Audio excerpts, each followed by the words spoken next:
So it must be Douchebag Friday. It's Douchebag Friday, everybody. The issue here is, I don't know if you remember, but during the campaign season, one individual decided that it was a good idea to blackmail Mark Levin by claiming that he had information that his future stepson was an employee of the Ted Cruz campaign, and this was some sort of conflict of interest. That how dare his stepson work for anybody? And this was the only reason that Mark Levin was backing Ted Cruz. Never mind that Mark Levin backed Ted Cruz's senatorial campaign, as Mark recently brought up on his CRTV program. Now, this individual was from a website that I have to say was at the forefront of the Trump before conservatism for conservatism, and essentially apologizing and bending over backwards for every one of the many things that is non-conservative about Trump's agenda, comments, appeals, and statements. It's mind-bogglingly, frustratingly horrible. I remember during the primary season, I was biting my phone and yelling into my phone at 3 o'clock in the morning. Oh, and I had to be up at 5. So this article comes from a good dear friend of mine, Jen Kuznicki. And I didn't realize she wrote this till a while ago, and I was going to do this video then, but it didn't come up. I just haven't been around. But this is important because this website and this particular individual, because I deal with these Trump people all the time, so it's important to realize that one of the main sources for where this came from was the website, the conservative Treehouse, which I guess is a rip-off of Glenn Beck's Liberty Treehouse. I don't know. But this is what Jen wrote on March 25th, 2017, and you can find most of her articles, jenkuznicki.com, and I'll link to it below. But she writes, what exactly motivates the conservative Treehouse website when things get a little bit harder than cheerleading for a candidate? He's failed at investigative journalism. He's failed at being an honest arbiter of the truth. Let's see how he fares on Americanism versus socialism. Headline, Senator Rand Paul, this is from his website, says he has the healthcare solution. This is what he writes. Senator Rand Paul, Mike Lee, and Ted Cruz pushed the House Freedom Caucus to remain firm in opposition to President Trump. Having successfully defeated his opposition, Senator Paul pulls out the uniparty dance music and proposes solutions that can go nowhere.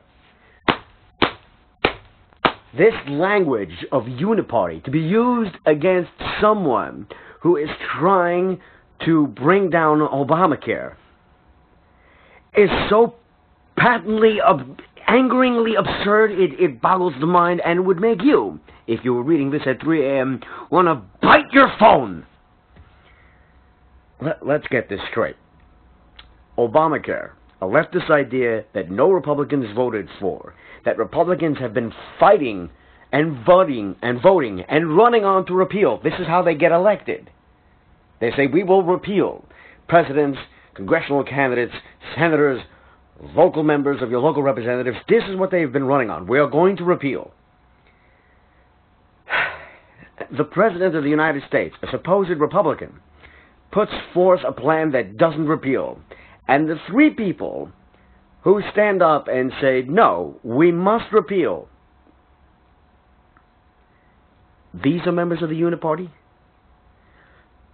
You know, the Uniparty is a great word that he's so abusing here.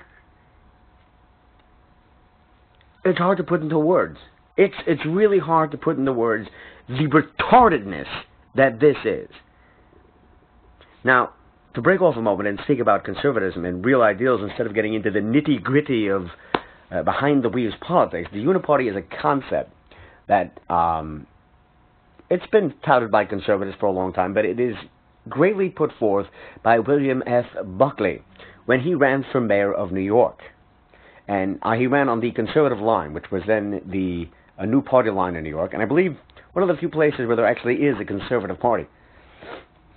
And they said, why are you running on the Conservative Party ticket? Why are you not backing the Republican? The Republican, by the way, I believe it was Beam. Was it Beam or was that the Democrat? Oh, Lindsay. Mayor Lindsay. Yes. So Lindsay actually did not back Barry Goldwater, not in the primary battle, but after he had won the primary. And this upset William F. Buckley to no end. And he was asked, why are you running against him on the conservative line? And Buckley made the point, and I'm paraphrasing here, of course, and he said, you know, in New York, no matter who you vote for, you end up with the same liberal party. You can end up with the liberal Republican, Lindsay, or the liberal Democrat, Beam. And I just want to give the voters of New York, who I'm sure there are many out there, who want a choice, an alternative. So this is the concept of the uni-party. You can see it today. You can see it all in all sorts of things. When it comes to cutting spending, you see Republicans and Democrats not cutting spending. You see, this is the form of the uni-party. The uni-party does not mean that people who want to opt out of the status quo of spending and taxing are now members of the magical... How do you take that word? How do you take that perfect mixture of words, that use of language that describes perfectly the current state that we are in when it comes to our representatives misrepresenting us, when we are alone in the wilderness with nobody and nothing, to the point where like every fifth caller into a talk show host is bemoaning the host as to what can we do? Up in arms is the public. And you take this word and you apply it retardedly, and yes, I'm going to use the word retardedly, because you know what? I'm not Jen. I'm not a nice guy, and I'm not Mark Levin.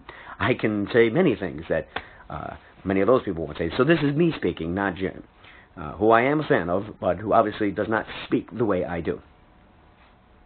How do you take this perfect word and just make it mean the exact opposite of what it is? This is the kind of mind-bogglingly frustrating thing that will keep you up to 3 o'clock in the morning biting your phone. This will do it. Biting your phone out of frustration. Anyway, continuing. Senator Rand Paul, Mike Lee, and Ted Cruz pushed the House Freedom Caucus to remain firm in opposition to President Trump. Having successfully defeated his opposition, I guess he means in the primary, Senator Paul pulls out the uniparty dance music and proposes solutions that can go nowhere. As you watch this, remember the House and Senate scheduled spring break is next week. Ergo Paul says legislation should be brought up next week, blah, blah, blah, blah. He actually writes blah, blah, blah. This is the genius that is this person. This is a familiar uniparty controlled opposition trick. Oh my God. From the minds of the paranoid come words like controlled opposition. Here we go. This is his theory. Go public and make the solution something you know has absolutely no chance of even being explored. Makes the abuser look great and keeps the abused thinking their abuser is dreamy. I don't know what kind of gaslight bullshit he's trying to pull off. I don't know what that is supposed to mean. It's utter gibberish, and it means nothing. What do you... Go public and make a solution something you know has absolutely no chance of even being explored. Why? Call back the congressmen and senators, tell them to get back into their seats, do their jobs, come back from vacation, and push the point. Why? Is that impossible? He continued, makes the abuser look great and keeps the abused thinking their abuser is dreamy. So he's an abuser now. The guy trying to get rid of Obamacare is the abuser. This Anyway, Sundance here believes that we have... this is Jen speaking. Sundance here believes that we have no way to gain a free market solution, so trashes freedom-loving Americans. Come on, who the hell wants to grab a flag and run behind Sundance in this battle cry? Whoa!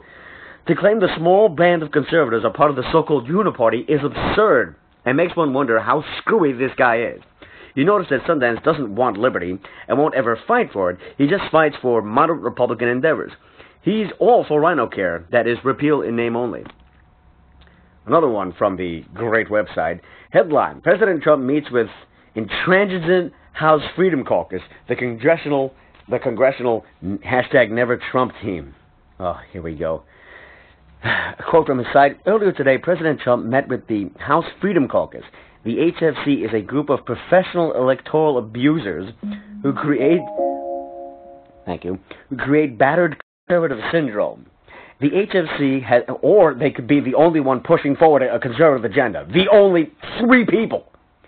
The HFC has never passed legislation. Okay, so let's blame the actual 3 who are trying to push it. Nor have they ever taken a leadership role in politics when given every opportunity to actually lead. That's not true. McConnell has kept them from leadership positions. Not only has he kept them from leadership positions, he's fired people who were friends of them from leadership positions. Yeah. Personally, he writes, I have zero respect for the caucus itself or any joint member who would put group intransigence above common sense. Now, of course, Anytime somebody throws the word common sense at you, what they mean is more left-wing, large government and big taxes. Because that to them is the only thing, it's the only option, it's the normal, it's what's to be accepted, it's common sense. Big taxes and Obamacare and spending is common sense. Despite how uncommon or unsensical it is, it's common sense. And we're the members of the Uniparty, not this schmuck. And what is the end? Jen writes, and what is the so-called intransigence Bradman speaks of? The Freedom Caucus refuses to change its mind on freedom. That is Americanism. That is liberty. He's actually calling them out because they have principles.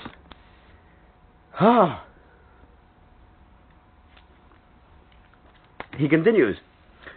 Headline, to remove Obamacare, we must first remove the Uniparty big club. Home, the twists. I don't know if you've ever seen the movie, The Sweet Smell of Success. And there's a line in there, I'm going to butcher it. But he turns to one of the characters and he says, you have more twists in you than a pretzel. I'd hate to take a bite out of you. You're full of arsenic. That's what this guy is. Just the twists and the backbending that you have. And this is where we get it. This is one of the sites where it comes from. When you talk to die-in-the-wool Trump supporters and you're banging your head against the wall. You're like, I don't understand how these people are claiming Trump before conservatism for conservatism. We must raise taxes because, you know, that will lead us to conservatism.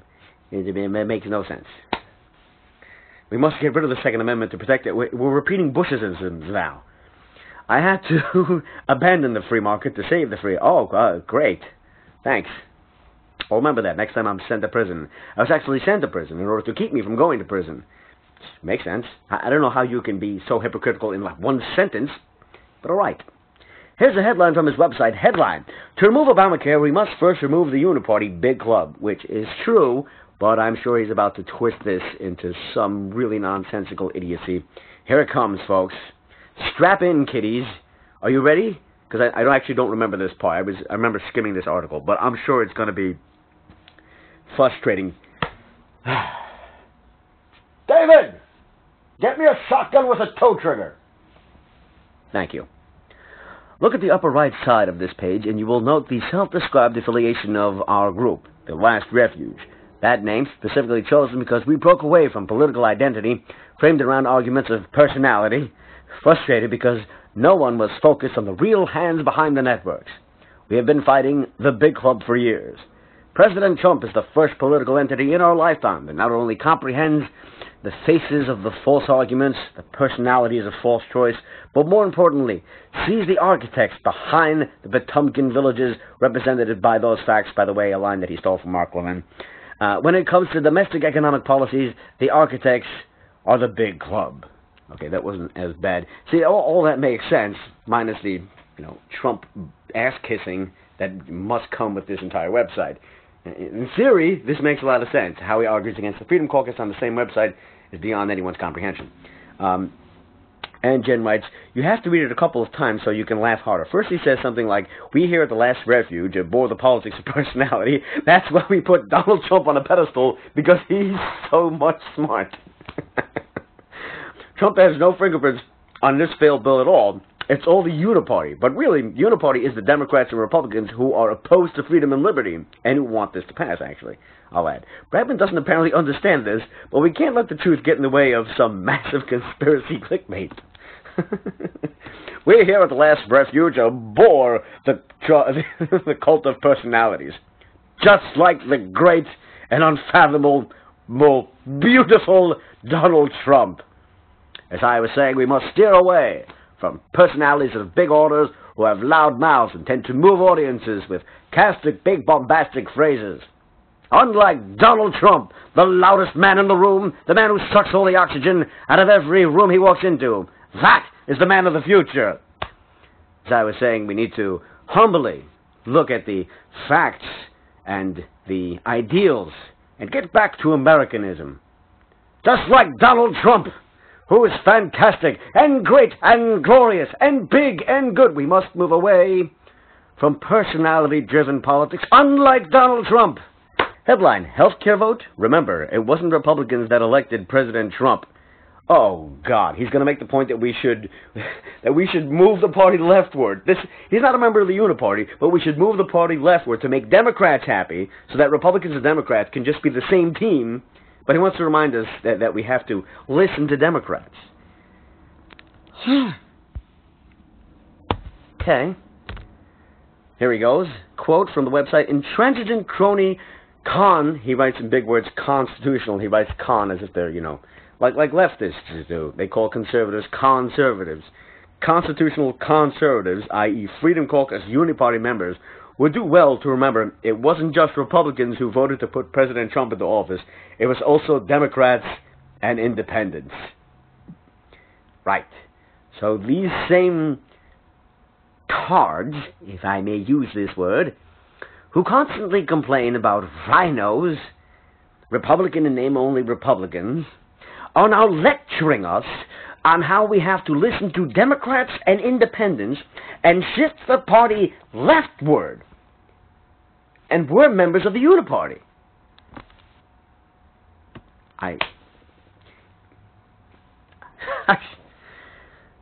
Jen writes, misleading headline aside, here's the author's hatred of liberty on full display. Constitutional conservatives piss him off, apparently, more than Democrats and moderate progressive Republicans. Although they would be progressive Republicans if that's what he wants them to vote as. Another headline from his website. Speaker Paul Ryan, full press conference after pulling healthcare reform bill. Quote from the website, having defended the Obamacare legislation, the Uniparty House of Representatives can now move forward to the next objective, not passing President Trump's tax reforms. This will take them to the biggest objective, not passing Trump's budget cuts. Uniparty conservatives throughout the media will attempt to obfuscate the results of today's vote to save Obamacare and find a way to hide their Uniparty agenda. Oh, the drooling idiocy, the knuckle-dragging, mouth-breathing, drooling idiocy that is this moron. Jen writes, who defended Obamacare? See how crazy?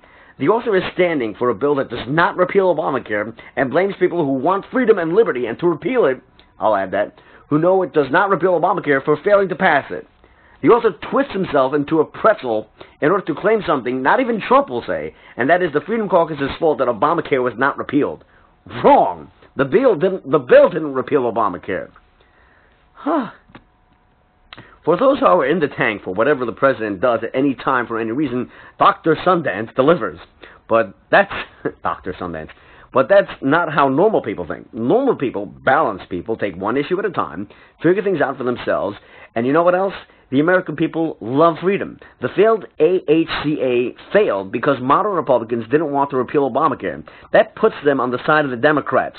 Sundance is on the side of moderate Republicans, though he claims he's just a misfit.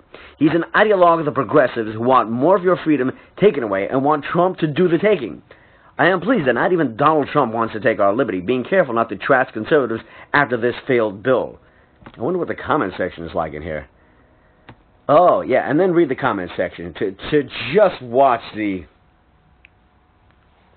people with extra chromosomes roaming around on the internet on the comment sections. You will find the vile bowels of existence in the comment section. And any comment on Facebook, Twitter, YouTube, and Jen's site. All right, that's all I have.